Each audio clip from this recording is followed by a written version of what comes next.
તો આ તરફ બનાસકાંઠાના પાલનપુરમાં ઠેર ઠેર પાણી ભરાયા। પાલનપુરથી માઉન્ટ આબુને જોડતા મુખ્ય માર્ગ પર પાણી ભરાયા।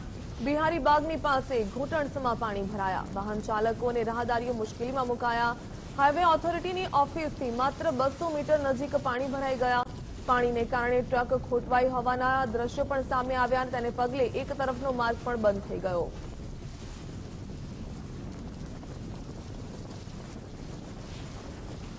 જે રીતે ગત મોડી રાત્રે પાલનપુરમાં ધોધમાર વરસાદ વરસ્યો, જેના કારણે અનેક નીચાણવાળા વિસ્તારોમાં પાણી ભરાયા છે।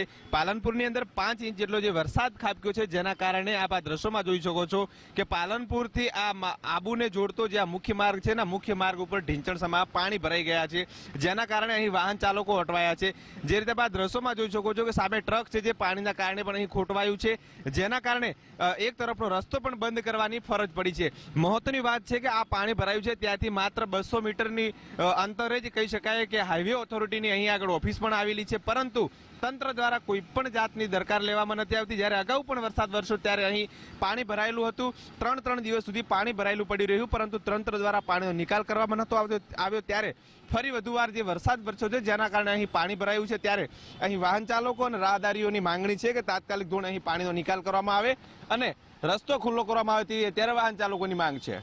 કમલેશ નાભાણી, ગુજરાત ફર્સ્ટ, બનાસકાંઠા।